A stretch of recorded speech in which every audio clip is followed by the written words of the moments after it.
We are going live for a roster review, Shane. This is one we've had in the hopper for a while.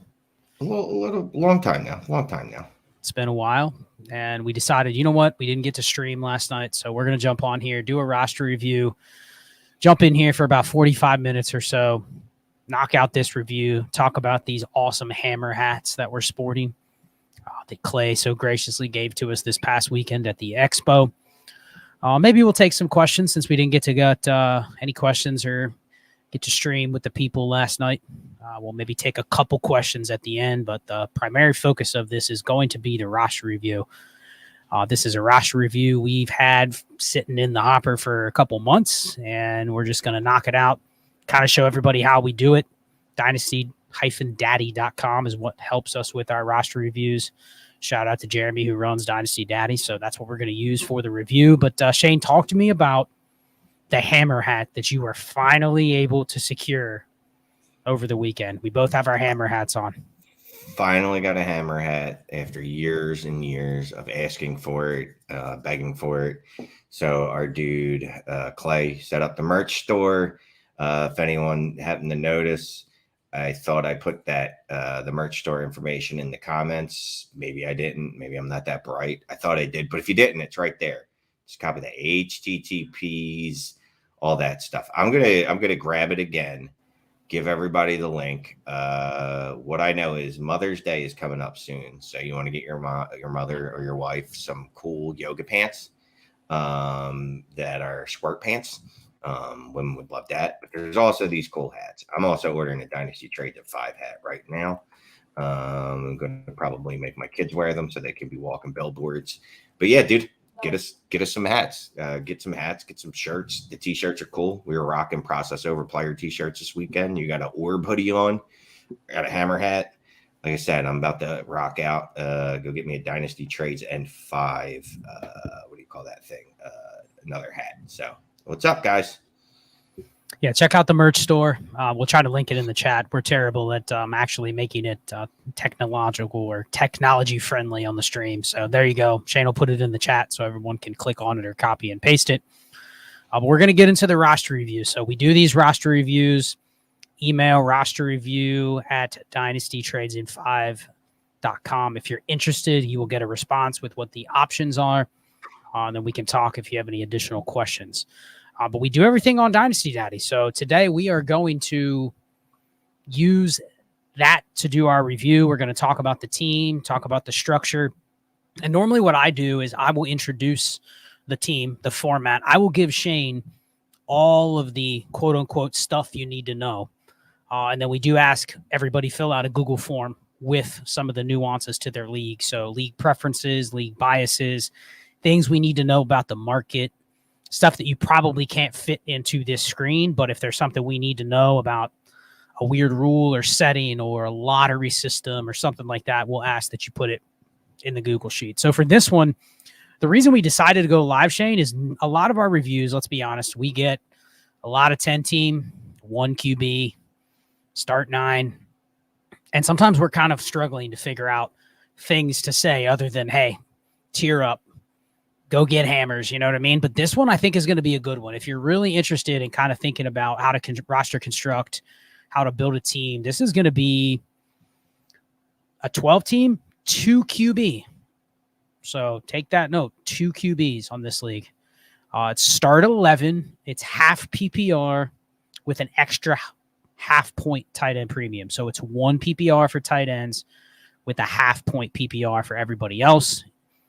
The league's been around for 4 years, so we do have some background on some of the league mates and how the league runs. And this specific roster finished 11th place last year. We do ask, where does he think his team stands? He says it's a middle-of-the-pack roster. And as you can see on the screen, he has an extra third-round pick, and that's it. So no additional draft capital. And then here's the roster that you see in front of you. So I'll let you give your opinions on the team, Shane. Then I'll get into some of the nuances on the league, and then we'll talk about how we're going to go ahead and build this team, given the format that it's 2 QBs. So what do you think about the roster? Just looking at it, high-level view. Yeah, it's interesting that Dynasty Daddy's considering him a fraud with Justin Hebert Trevor Lawrence and Anthony Richardson at quarterback and 2 QB. I mean, I'm pretty horny over that room. Running backs, they're not great, but I mean, this is kind of how we build our running back room. So it sounds like, or it looks like he watches some of this show. You got Ken Walker, Tank Bigsby, Tyler Alligator, Zamir White. I mean, I'm fine with this. The tight ends are objectively exceedingly average, I think is what I'm looking for. Cole Kmet, I think, was tight end 12 or something like last year. It doesn't matter. He scored like 9 points a game. They're all, if they're not tight end 1 or 2, they're tight end 12. Likely Fant. Wide receivers, you can't be mad at Amon-Ra St. Brown, DK Metcalf. Man, I really still want to sell on George Pickens, but that's okay. Quentin Johnson. It's an okay team. I don't know that it's a fraud. Again, that seems kind of mean. I'm going to have to talk to Jeremy about calling this team a fraud and a 2 QB when it's got Justin Herbert and those quarterbacks. But I'm feeling like we could do some work with this team. I've seen teams in much, much, much worse condition. Yeah, I mean, a lot of people are probably looking at this team going, man, Justin Herbert, Trevor Lawrence, Anthony Richardson in a 2 QB. Like, that's about as good as you can get. Yeah. And here's the issue. And if Jeremy's in the chat, he can maybe chime in. If not, this is the one thing that makes Dynasty Daddy. It's a good tool. It helps you organize your portfolio, but crystal clear, you can see right here, it has this team a fraud because its starter rank is 10. So basically what it is saying is that this team, top to bottom, is not a contender. Yet we also know with the way the current market is man, he has 3 of the top. I mean, legitimately, he has 3 of the top 8 assets because it's a 2 QB league, right? Yeah. Like, he's literally holding on a 3rd QB that in theory he should be able to go trade for 2 starters, just given the scarcity factor and the fact that he has 3 top 10 quarterbacks in Dynasty. So that's part of the reason why we probably view this team a lot different. Clearly, he has it as the overall number 3 roster. But as you see, 10th in overall starter rank, 8th in running back rank, 9th in tight end rank. Right there, that is why it is considered a fraud, even though we could say, hey, if I could move one of those QBs, lock in 2 starters, all of a sudden you could improve your running backs and your tight ends, and you're right up in the middle of the pack, if not a contender, just with one trade. So just keep that in mind when you're using Dynasty Daddy. It measures, and then, last thing, like draft capital 3rd. So that's another thing where you have flexibility to convert your draft capital to starter rank, and it would change where you tier. So just something to think about with Dynasty Daddy. It helps you organize, but obviously it doesn't accurately depict probably what your team is viewed in the market if it's an active league. So what he says about his team is, in this league specifically, big trades go down here a lot. Not a lot of little trades. So that's the first thing. Big trades can be made, not a lot of little grind trades. Youth seems to be the key, and that's what's preferred in this league. He says, I love the way I've built, but I'm worried about my skill players. So that's exactly what we've just talked about the last couple of minutes, right? Love the QBs, worried about the skill players.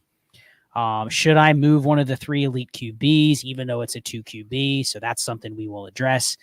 And then generally, he just wants an overall review of how to handle a QB room in a 2 QB league. How do you balance that extreme quarterback strength and a good backup versus filling out your other positions to try to win?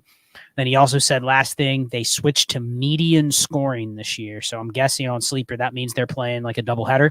Yeah. Where they play head to head, and then they also play against the median. Yeah, I was going to say median. You're playing against the you're playing against the league average. Sorry, I'll try not to look at the chat. You're looking. Shane's getting distracted. It's not so cool. We're trying to go review. Yeah, but yeah, you play real quick. Basically, a doubleheader. We don't generally take questions during the review. Go ahead. But I was going to say I did like this one. Hey, fellas, for this team, would you want to trade one of these young wide receivers, e.g. Quentin Johnson, for someone like Kirk in a 1st? Or are they too close in tiers, trying to play along from my couch? I mean, you're an idiot if you accept that trade from you're getting Quentin Johnston. Who would even give more than a 1st for Quentin Johnston, let alone another usable receiver? But yeah, I mean, to answer the question, yes, you would smash accept that, right? You would absolutely run and then tell your parents about the trade that you just made, and they'd finally be proud of you for the first time in your life. Not you specifically, me mostly. But yeah, no, you'd do that trade all day, but no one would actually make that trade. I can't imagine. So let's address the elephant in the room here. Let's address the QB room. I'm going to switch over to the warp tool just real quick. Okay. And here, what do you notice here, Shane? What do you notice about this pink line, huh? Did I need glasses? Yes, you need glasses. So the red line is what it looks like to me, but these quarterbacks are way up there. Right. Those are. That's exactly it. So I'm trying to click on those, though, by the way, and it's not working on my computer. So nothing's coming up. Right. And that's because I'm sharing my screen versus you're not able to click on anything. So, but the idea, I wanted to show this. We're not going to go through the warp for this league. It's going to take too long to do it, but I just wanted to highlight this. The quarterbacks are not only scarce because it's a 2 QB.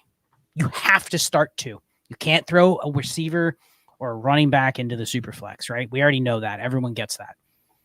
But they are the most dominant and valuable assets, meaning let's start with the first question of, do I move one of those QBs?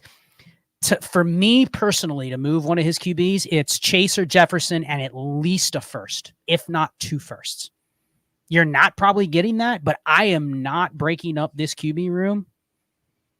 I don't care what you offer me. I will hold out and let other people struggle at QB before I trade my QB strength for a 1-for-1 or even a 2-for-1. The only exception would be if I could tier down at QB, pick up a third starter that is still good, like a Tua or a Daniel Jones, but I'm also locking in a stud starter, like another Amon-Ra, that type or better. It's got to be that type of deal. I'm not interested in anything other than that. So that said, I've just done some poking around. And you've done some poking around and what? Done some poking around. The team that has Tua has Jalen Waddle, so I'm thinking they probably want to keep that stack. But if I could get Tua and Jalen Waddle for which one of these quarterbacks, if you could trade one of these quarterbacks, if you're willing to trade, which one is it going to be? Honestly, I don't care. I'd probably want to put Herbert in a slightly higher regard than the other two, but yeah, if I could get Tua and Waddle for Richardson, I would be willing to entertain a deal like that just for the sake of that's probably the type of trade it's going to take to boost me into a range where I can contend. But I still feel uneasy about it, given that what I've built at QB, I mean, here's the problem that I wrestle with if I had this roster. I understand I don't have enough firepower to probably be a title contender at receiver and running back, and my tight ends are, they're probably the worst or top 3 worst tight end rooms in the league. But I also feel very confident that my QB room survives at least another year, if not multiple years, with no interruption, no question marks. That's it. Next year, I'm going to have a top 12 QB room at all 3 spots. So I have no worries that time is going to destroy my biggest strength, whereas other teams, sure, they may look like they can get by at QB, but are they really safe with the QB rooms that they have? And I've looked at a couple of other QB rooms here. There's some teams that are going to be in trouble at QB if things don't go right. So here's the thing, too. So when I'm trading in a 2 QB league, I'm also looking at their QB room to see how much am I setting them up to be one of those teams that doesn't have to worry about it. So I found another team like that, this intentional grounding team. Now, they've got Chris Olave, Ryan Tannehill, and Will Levis. I know I got a hard on for Chris Olave, so I got to bring it to you. My God, that's going to get the 101. All they have is Titans QBs. Yeah. But would you be willing? Well, we can't trade it for the 101 unless would you do the 101 and Chris Olave? Yeah, you would. Of course you would. That's just smoking crack. I shouldn't even ask that. Would you do Ryan Tannehill, Will Levis, and Chris Olave for Anthony Richardson? No, I have no interest in the Titans QBs. What I do have interest in, I'd consider trading Anthony Richardson for Chris Olave and their first, with the bet that I don't even think if you give him Anthony Richardson, it really changes the direction of that team. That's still a bottom 3 or 4 team. So we're going to try that. I can't imagine they accept that if they do that. So we're going to try Chris Olave in the 101 for, I'm sorry, not the 101. They don't know it's the 101 yet. Yeah. You actually you sell them that's looking like a mid to late first. Yeah. You don't tell them it's the 101. That's bad sales process right there. If you go, give me the 101 and Chris Olave for Anthony Richardson, but make that offer. Throw in a second too. I got to look back at his roster, see if he even has a second. But I throw in another pick just to make him feel good about himself. Like you're getting multiple pieces back, bro. Yeah, we've got a second. I give up my mid 24 second for that too. Yeah, he does have a second. I think it's, just to be very clear, this is not a trade I'm looking to take lightly, meaning if I cannot look at that team and say that is a clear non-playoff team, and I'm just betting that if he's able to make that trade, this team still has a bottom 3 receiver room. They trade me their really only top 20 receiver. Pittman and Judy would be their 1 and 2, which is not going to get it done. And then they're still starting a Titans quarterback as their QB2, and they don't have a QB3. So, I mean, that's a team I'm literally just looking at their roster and saying, you're giving me 2-1 odds that's a top 3 pick. I'll just take the pick and I'll worry about it later. Even if I end up with the 102 next year, so, I'd rather just have the bet on it being the 101, even if it's only a 30% chance of being the 101. It's a strong pick. That's why I'm taking the deal. So, and I think that's kind of what we're trying to beat home, right? Is that you're not just trading one of these quarterbacks. You're trading one of these quarterbacks if it's an absolute smash. If it's an absolute, like, okay, I can't turn this down. There's no way I can turn down Chris Olave and, at worst, Marvin Harrison Jr. for Anthony Richardson. Absolutely no way I could do that. But I'm not going to be trading it for – I love A.J. Brown, but I'm not going to trade it for A.J. Brown in a couple seconds. Nothing like that. I'm not going to trade him for A.J. Brown and Jimmy Garoppolo. Like, we're not going to do that. Like, it's got to be super elite, like Justin Jefferson, Jamar Chase, plus something else. And to this team's point, we mentioned this one earlier, right? The Tua and Jalen Waddle team. I don't know if you can get Tua, Waddle, and a first, but if you could get all 3, I'd be willing to trade them Richardson, and I'd be willing to give them my first as well. And essentially what I'm betting on is my first is mid to late, his first when Tyjae Spears is my best running back, and I'm trading away Jalen Waddle, and my best receiver is Jahan Dotson, and I'm starting rookie tight ends. That's another team where, I mean, they've already renamed their team Bob the Rebuilder. So I'm guessing they probably don't trade their first, but you never know if you dangle. Honestly, I'd even dangle Trevor Lawrence in front of them and say, hey, Lawrence or Richardson, I'll give you my first and second, but you have to give me your first, Waddle and Tua, and see if they're even willing to entertain it. And you're just betting that you end up with Waddle, Tua, and a top 3 pick next year. I mean, it's beautiful. It looks like you're just swapping first, no big deal. Pretty much everything. It's a fair trade, whatever. All I really needed to do was swap my first out. Meanwhile, my first is, like you said, that's going to be an early first. Taking my best wide receiver off that roster, even giving them a quarterback when their best running back was, I think you said Tyjae Spears. Yeah, we're good. Tyjae Spears, yep. Just pretty much weak across the board. And I think the key to these deals is you're already betting on a team that looks suspect, right? And you're taking away some leverage from them. You're taking away a starting core player like Waddle or Olave. It's really what you're buying is the future speculation on this team just being really bad. But you're doing it before they probably realize that they're really bad. If they already tell you, hey, I'm going to get the 101, I'm not trading anything, then okay, just move on. So let's look at the rest of their player. They're a smart player. Probably. You cannot do business with them right now. Well, let me ask you this question, because I think a lot of times we don't fish around in leagues enough. We kind of have to send out deals sometimes to test the other managers, right? I'll send new managers or people that maybe I don't know exactly what their plan is. I'll send them random deals like this and just say, okay, tell me in your response how sharp you are. Tell me in your response what direction you're going. And if they reply to you with a paragraph that says, Shane, this is Caleb Williams, I can't trade this pick. You already know where they stand, right? You don't even have to bother trying to trade for that pick ever again. You already know where that team stands. They also gave you good info that they're probably not contending with you to buy any sort of players or anything. Like, they've kind of shown their hand. You know what I mean? Yeah. So let me just tell you something, and you don't know this, but in every league I'm in, I test every manager every year, all the time, except for you. You don't test me? I don't waste my time. That's one thing I don't like doing, is wasting my time. So you don't get offers. And this is no disrespect to the people that I send them to, but I'm always poking. I'm always poking at the edges to see what I can get out of someone. And like you said, let's go old school. What do we always say? Like a decline gives us information. Any information we get in a trade negotiation, store that away, make a note. I don't care what you do. Put it in a notebook like Leo Pasegna used to do or still does, whatever. But you just get that information from that trade offer. If they put any words in that declination, that's not a word. But if they decline it with any words, that's the only thing I don't like about Sleeper, by the way, is that you got to fish it out of them. MFL was beautiful because it forced comment. It didn't always force comments, but it had them. Yeah, we should mark that down. I think it was 2004 when you created the word declination. Is that a declination? Yeah, it's a word. Love it.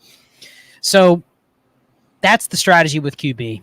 I think you have to get a second elite piece back, whether it's a high first-round pick, a starting skill player. You don't have to get an exact quarterback back because I think the team we're reviewing, they're not in a place where they really are like, man, if I trade away Anthony Richardson, my team sucks. You know what I mean? It's not contending.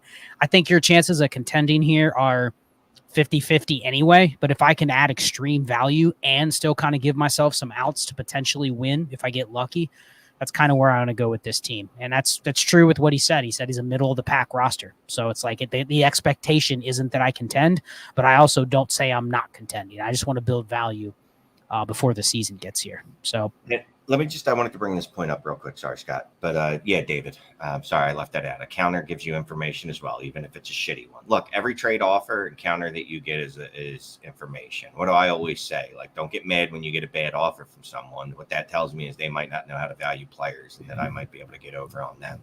So I don't blast them on Twitter or whatever. I go make an offer. But yeah, I mean, it's funny because if he can move one of these strengths, right, because it's an extreme strength, and just make it a little weaker at the third backup spot, the Anthony Richardson or Trevor Lawrence. I guess we're going with Justin Herbert as the QB1 on this roster. I disagree, but that's fine, which doesn't matter. Whichever way you want to skin the cat. If you can turn one of these assets into two elite assets, then yeah, then you're cooking, and then this is a team that we can make some moves with. Put the graphic 13. I assume he posted a telephone emoji as just make the call, make the offer. But I wanted to really highlight graphic 13. He's the one that made the nice Trades in 5 process over players logo that you see in the background. So shout out to him. Appreciate you making those for us. Hit us up if you need anything or whatnot. But good job. So we've been using those for our roster review. So thank you again. So let's get into some of the other parts of the roster review here. We talked a lot about the QBs. Someone mentioned in the chat earlier, I didn't star the comment, but someone mentioned in the chat earlier about dumping some of these backup QBs. QB, like he has between Zappy, Brissett, O'Connell, the chance to potentially move those guys for any sort of value. Would you liquidate them, Shane? Like, I know you probably don't see any value, but they obviously should be rostered in a 2 QB lay like this, just because any backup that gets a spot start is worth even more in 2 QB. I got to be honest with you. I'm 1,000% all in on Aiden O'Connell starting multiple games this year and you being able to move him for real assets. So I'm not moving him right now. Same with Bailey Zappi. They hate Mac Jones. Bill Belichick basically wants to punch him in the face, is what I think I read in the last Roto World blurb. It might not be a direct quote, but I think it was. But I'd move Jacoby Brissett and Gardner Minshew. Yeah, but now what can I get for them? What am I getting for them? Because if I'm not getting something of real value, some equity here, it's not just to do it. Okay, so my only pushback would be getting a third in a 2 QB league is what actually got you Aiden O'Connell or Stetson Bennett or those guys this year, if not cheaper than that, right? Oh, no, yeah, a third's fine. Look, so we'll take a third for Jacoby Brissett. We'll take a third for Gardner Minshew. Well, I mean, we have Anthony Richardson, so I'm fine keeping Minshew if we keep Richardson. However, really what you got to do is you got to target the team that has the starter, right? Go to the team that has Jimmy G, see if they want O'Connell. Go to the team that has Sam Howell, see if they want Brissett. Go to the team that has Mac Jones, see if they want Zappy. It really has to be I'll give a third to get a second type of thing, or I'll take a third and a fourth, or I'll take a third and a running back. Like, those are all things I'm trying. But I think the theme is I don't want to waste 8 roster spots on QBs, even in a 2 QB league. So unless they're locked in starters, I still don't want to have like 8 of them or 7 of them. But they just have more value because as soon as there's a reason that somebody would want them, the pressure to have to put a guy in the starting lineup is much higher here because you have to start 2 QBs. So always try to trade to the teams that have the starter. Just get something that you can use later, and then I'm fine with it. So that's all I really have to say on the backup QBs. Anything else you have? Nope. All right. People have been saying it in the chat. They know us too well. Listen, there's some absolute garbage on this roster that you're just cutting. You're cutting Tim Patrick. You're cutting Russell Gage. You're cutting Devontae Parker. You're cutting Xavier Hutchinson. I literally just cut all 4 right now. Don't even care. And real quick, I just want this known. You were cutting Russell Gage before whatever injury he had today. I don't even know what injury he had, but it sounds like it was pretty awful. Yeah, I mean, I'm ruthless. When I see a guy goes down, I literally just go into all my teams and cut him. Yeah. When I see, literally I had like Marlon Max on teams. I literally cut him within 5 minutes of him going down. So it's just goodbye. There's no reason to even have him before, but you're right. Even before the injury, they're roster cloggers. Let's just focus on these because I think these are good points to make on this roster review. KJ Osborne, Nico Collins. What do you think about them? Do they hit the threshold? Are they above it? Are they below it? I could see holding on to Nico Collins. KJ Osborne's gone. Any 4th for KJ Osborne would you take? If I'm getting a 4th, I'm going to do a happy little jig by myself. Yes. See, I kind of like KJ Osborne, but you're at the point where you need. So here's the thing about roster construction. I like having 1 KJ Osborne. What I don't want is when he is my wide receiver 9, because then I have too many and he's too far down the pecking order. So really what I would try to target with KJ would be, can I get a 4th and literally any running back? Like any running back, right? Any running back on a 53 I would take, and a 4th for KJ Osborne. What about in a 2 QB like this where second rounders and QBs are valued a little higher in rookie drafts? Would you still be willing to sell guys like Rashee Rice, Marvin Mims for seconds just because you probably don't need both of them on the same team given his construction? Yeah, if I can get a second for Rashee Rice, he's ghost. See you. I'd do that as quickly as possible. Marvin Mims, I think I'm buying into the hype a little bit, Scott. Don't tell anyone. That's fine. You know what? Here's what you got to tell yourself, too. Is there at any point in your lifetime, my lifetime, your lifetime, that you could see Rashee Rice or Marvin Mims being worth more than a second? Is there a probable path to them becoming worth more than a second? Probable. Not possible. Probable. And if not, well, then you just got to be ruthless and sell them for seconds. Rashee Rice, it would take a lot of work, I believe. Although Justin Ross did get hurt again, right? So I think the way you look at this is, okay, I like Marvin Mims. I like Rashee Rice. I like Nico Collins. What I don't like is I don't need all 3 of them. Right. So you're looking at this in tiers. You have Amon-Ra, and then you have Metcalf. Then you have like that next tier of guys that are probably worth a 1st with Johnston and George Pickens. But then you have Mims, Rashee Rice, and Nico Collins. I'm fine with 2 of the 3. So if I could sell 1 and get a second or 2/3 for Nico Collins, that's fine. And then if I can dump KJ Osborne and then cut the guys below, you're getting yourself back towards optimal roster construction instead of just wasting a ton of spots. This comment is perfect. Post Karl Malone, sell for equivalent running back value. Yes. We literally keep hitting it at the same time. Sell for equivalent running back value. Yes. I hit it. You took it off. I hit it. You took it off. But yes. But 100% that, because we do want to, you see the weight on that wide receiver room. Like you were talking about this weekend. Shout out to the next Mannequin Chill, like a teeter-totter. It's teetering the wrong way when we want it top this way. Well, and it says value 4th at wide receiver, but a lot of that is the fact that you have 5 or 6 guys below George Pickens that are just adding empty value. Even in a start 11, they're really not adding much. So you can see how powerful the deal is. If you could trade like Rashee Rice for a second in a 2 QB and then go pick up a running back off waivers, like you smash that deal. And it isn't even about Rashee Rice. It is about just not having too many receivers that are in that range to where you're going, well, hopefully they're useful. So tighten this construction. You probably want to be down to like 6 receivers max, maybe 7.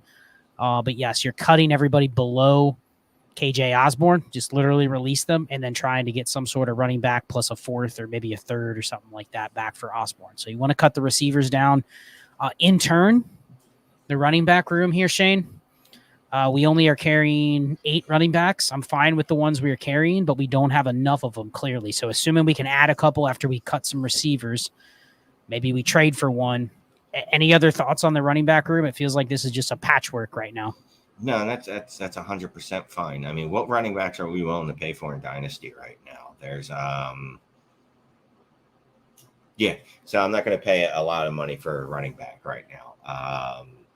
If someone wants to shoot me, I don't know, Zach Charbonnet for a second, sure, I'll smash it. You know what I mean? That's just an example. Don't get all up in arms, people. I'm not saying it happens in your league, but I'm not going out of my way to add to this running back room at an extreme level. Like, I don't need to add the running back 1 through 12 to this roster. If I can get a RB2 to add to this roster at a decent price, I'm all aboard that train, but I'm not going out of my way trying to add anything of significant value because it's going to cost too much. Yeah, I mean, and think about the trade when you're moving, like, let's say KJ Osborne, and you get back like Jeff Wilson.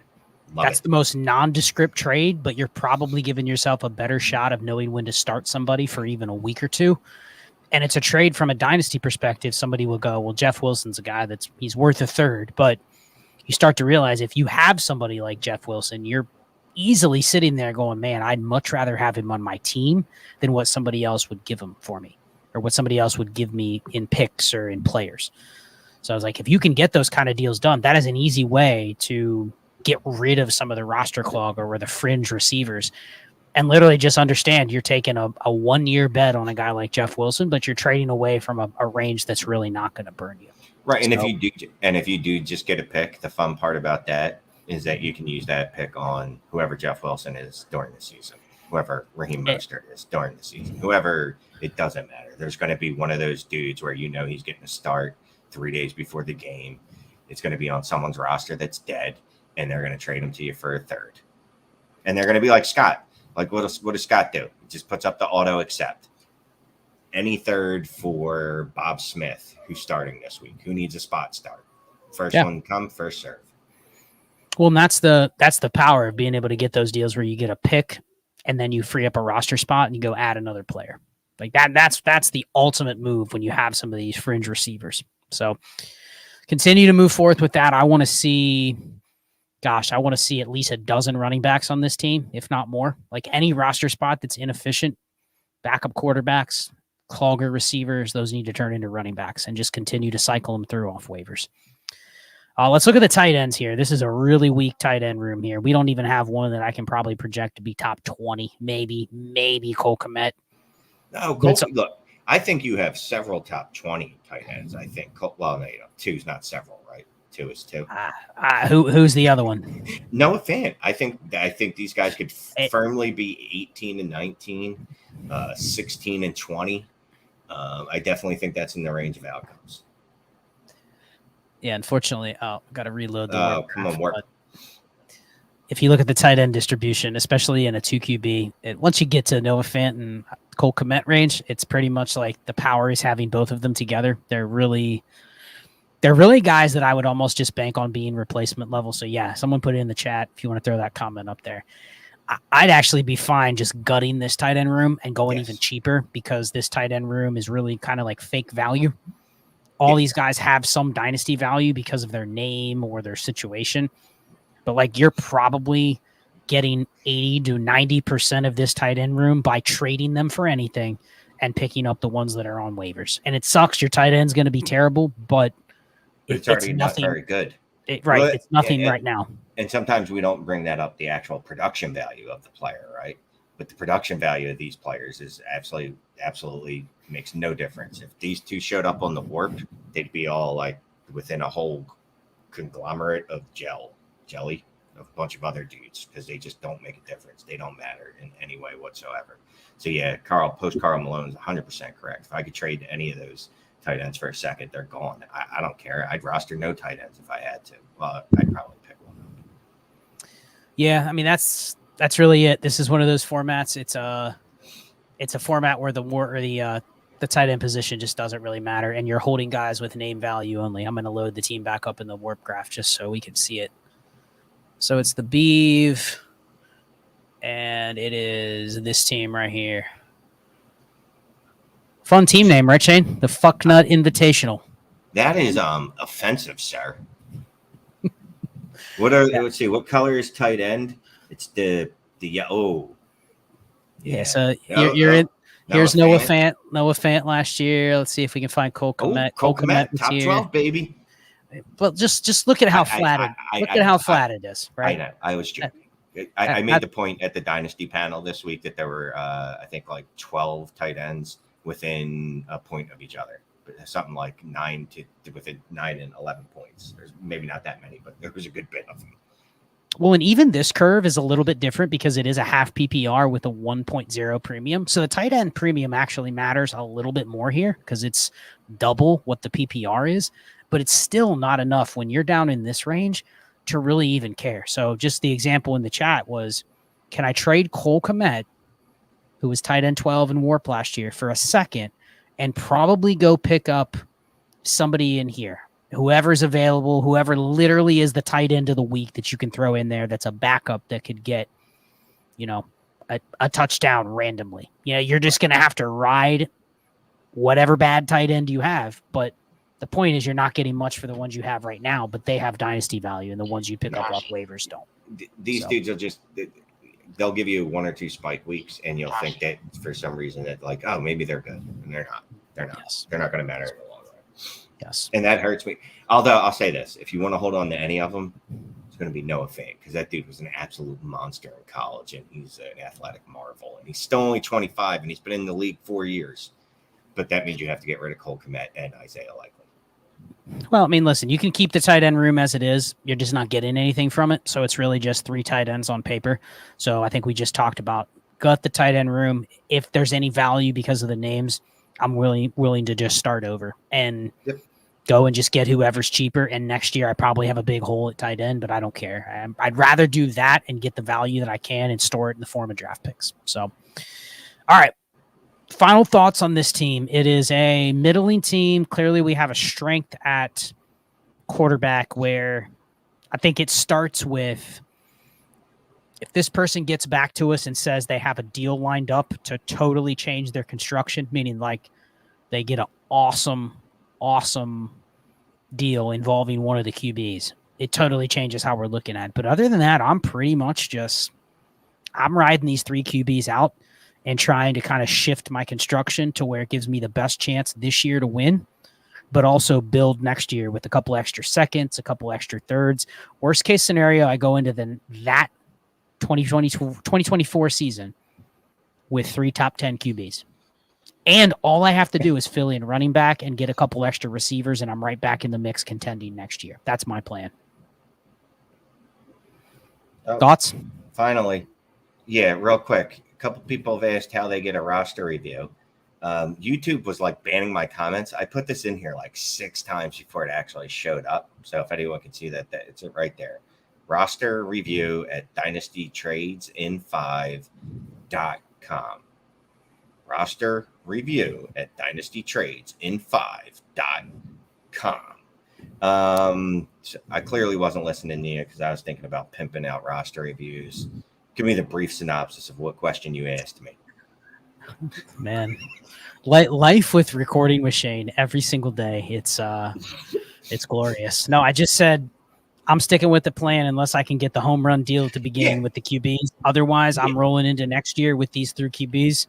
I'm letting the teams that are very volatile at QB face that volatility this year. If they get desperate next year, maybe they're willing to do that Olave in a first, that Waddle and Tua in a first, that type of deal, next year, not now. And that's the important thing is unless we can make that deal, there's no reason to make that deal. I'm one of those people that I'm very, very practical, right? Super practical in leagues. 2 QB, I can be a little more hard ass. I don't have to move this quarterback. That's fine. I'll just sit with Anthony Richardson, Justin Lawrence. I'll combine Justin Herbert and Trevor Lawrence. I don't care. But I'll sit with all 3 of them on my roster until someone's willing to pay me to make it worth my while for me to actually make that deal. Yeah, last piece of advice. If you've built a team that is a little out of construction like this, at least you have it built to where your strength is going to last multiple years, most likely with Richardson, Lawrence, and Herbert. And if you've done that, and you finally gotten to a point where you have a niche or a position dominated like this, and the dominance of those 3 QBs in this league is incredible. It's the most dominant triple stack or combination that anybody has in this entire league. So don't give it up for the short-term view of my running backs and my receivers aren't good enough. Ride it out. You didn't hoard those 3 QBs in May when you drafted Richardson to then panic in September because you don't have 7 stud receivers and 2 bell cow running backs. So just keep that in mind and don't let the pressure of, man, I need to contend get to you. Is there any running back? I feel like I might know the answer. Any running back that you would consider a smash part of it, like one of those hammer deals that we could get done? Is there any 1 or 2 running backs that might fall into that category? Any at all? I'd need Bijan and Breece Hall minimum to trade one of these guys. Minimum. Probably need a first on top. Otherwise, I'm not doing it. That is how much I value not the quarterbacks I have, the fact you don't have them. Right.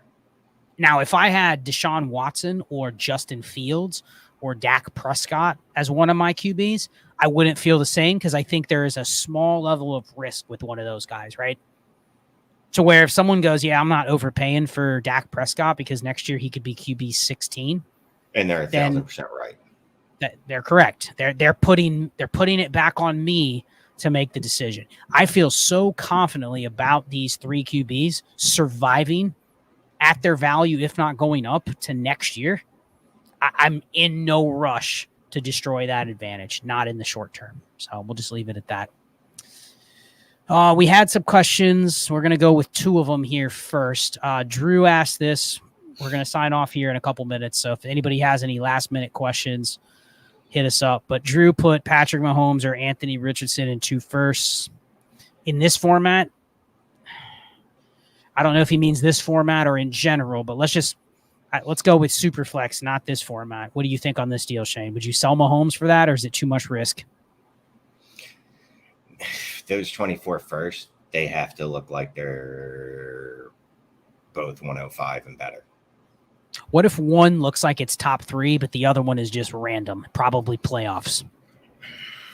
So Anthony Richardson, top 3. So Drake May.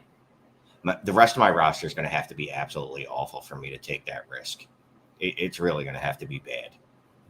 That's the only way I can do it. Yeah, I tend to agree that, getting Mahomes. And you know what? If Richardson smashes, you may look at this in a year and go, I wish I would have done that. But it is a lot of risk, especially if you can't project those picks. And especially if the league values those picks in a way that the other team is desperately trying to move them, right? Like they have these 2 picks and they want to get out of them to try to get out of the Richardson in the first business because the league just doesn't value him until it's clearly the 102, 103. If it's the 101 or 102 or 103, well, then obviously you did well in the trade. But well, here's the thing. So if I can make trades knowing that I was always going to get the 101 and the 102 out of it and Anthony Richardson, I'd make that deal every day of the week. Yeah. All right. So with that one, we'll unstar that question. This one. This is a polarizing topic. I will let you answer, but I think David knows where I stand since David is in no, dude, the DNC Patreon. But yeah, what do you think here? Look, even after Scott, and I love Scott, and Scott was like selling for any second several weeks ago. I want to point that out, people. Several weeks ago, before they brought in Kareem Hunt and Leonard Fournette, Dalvin Cook, and I don't know, whoever else came through there. Before he got injured, Scott was telling you to sell him. I am not buying Kendre Miller. Unfortunately, I have a lot of Kendre Miller on my roster from rookie drafts, but I'm not buying him for a second. For what? Like, is his cost going to go up in the next 6 weeks? No. Because he's injured for one. He's buried on the depth chart. They brought in, who did they bring in? I forget. They brought in a camp body. It doesn't even matter. Just a guy to take snaps. He can't even take snaps right now. Here's the thing. You have to read between the lines, right? So they brought back Eno Benjamin and they signed Jamal Williams. Now they drafted Kendre and then the Kamara suspension happened. So, okay, Kamara's out for 3 games. Here's the thing. Kendre was injured since January. Didn't participate in anything in the offseason. Shows up in the preseason and gets hurt again to where he's going to be out the rest of the preseason, most likely. And Kamara's out 3 games. And they gave Jamal Williams the second highest contract in free agency. So I think it was probably one of those situations where Eno Benjamin tore his Achilles. So they go, we got to bring in somebody else. So they talk to Kareem Hunt. Now, he doesn't sign there, per se. But still, it said right there when they bring in Kareem Hunt, we might need somebody for like the first couple weeks because we don't trust Kendre Miller to be the third down back, right?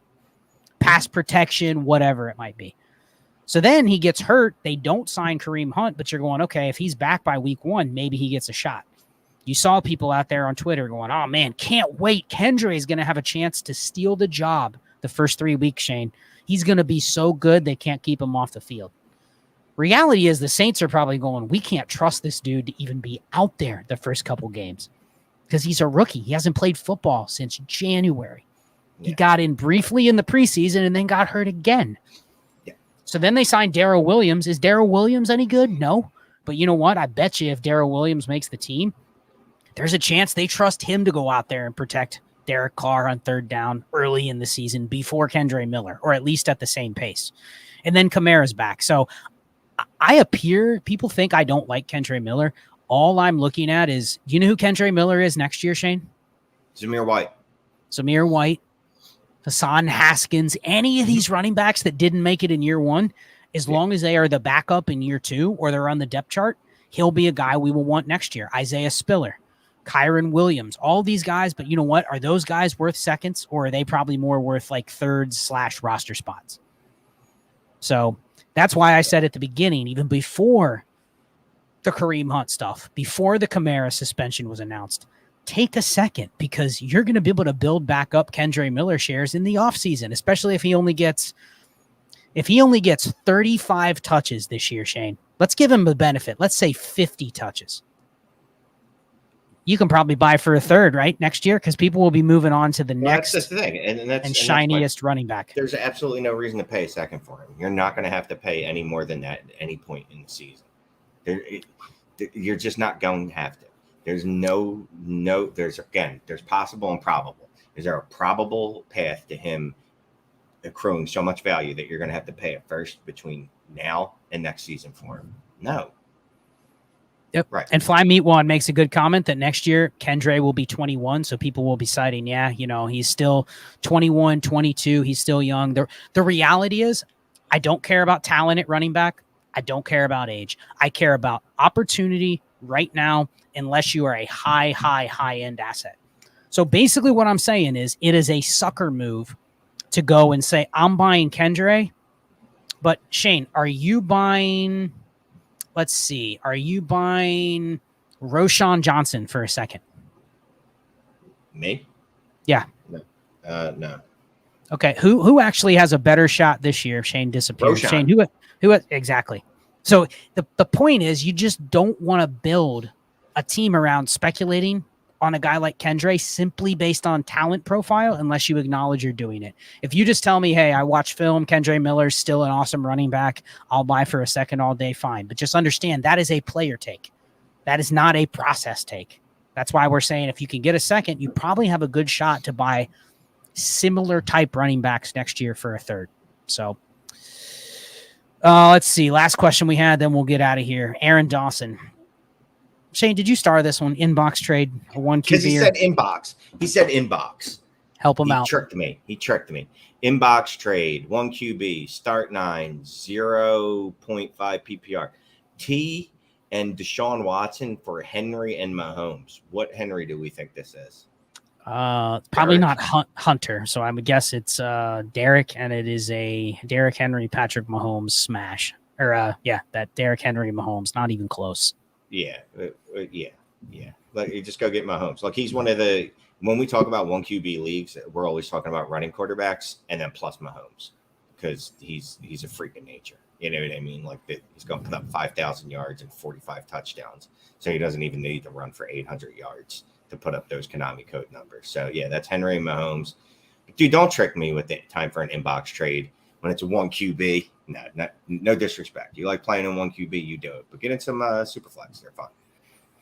Yeah, I don't even mind the question, but you just have to look at the process of the question. Is Mahomes is positional advantage. Watson is, but probably much riskier. Derrick Henry, T. Higgins, and a half PPR. Is Henry the shorter term asset that's going to expire? Yeah. But trust me, if you ran this through the warp chart, you'd be going, wow, I gained like 5 warp with Henry and Mahomes. Great. I have Watson and T. They may last a little longer as a pair, but in terms of impact, it's not even close. So good question, but even in one QB, that's the plot. That's how you pay up for a quarterback if you can do it by swapping a player like that. So that is it. Anything you wanted to add before we sign off? Let's put up the banner one more time. Pimp some roster reviews. Just so you know, there's generally not crowd participation, except for my children when they walk by once in a while and yell things, and then I punch them in their chest. But anyway, hit us up, roster review at dynastytradesand5.com. And our dude Terrell will get back with you and let you Sanford will get back with you and speak all the details with you. But hey, don't forget cool hats, and orb hoodies and other stuff. I think there's over 60 items in the merch store. I don't even know what most of it is. 57.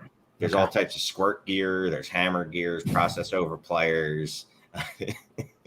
Not squirted on gear. That's only, you only get that at OnlyFans. You can't get that from us. The fact that the first thing you said was squirt gear just cracks me up. We'll end it there. See everybody tomorrow. We're doing a live stream tomorrow night, so tune in and we'll sign off. Thanks everyone.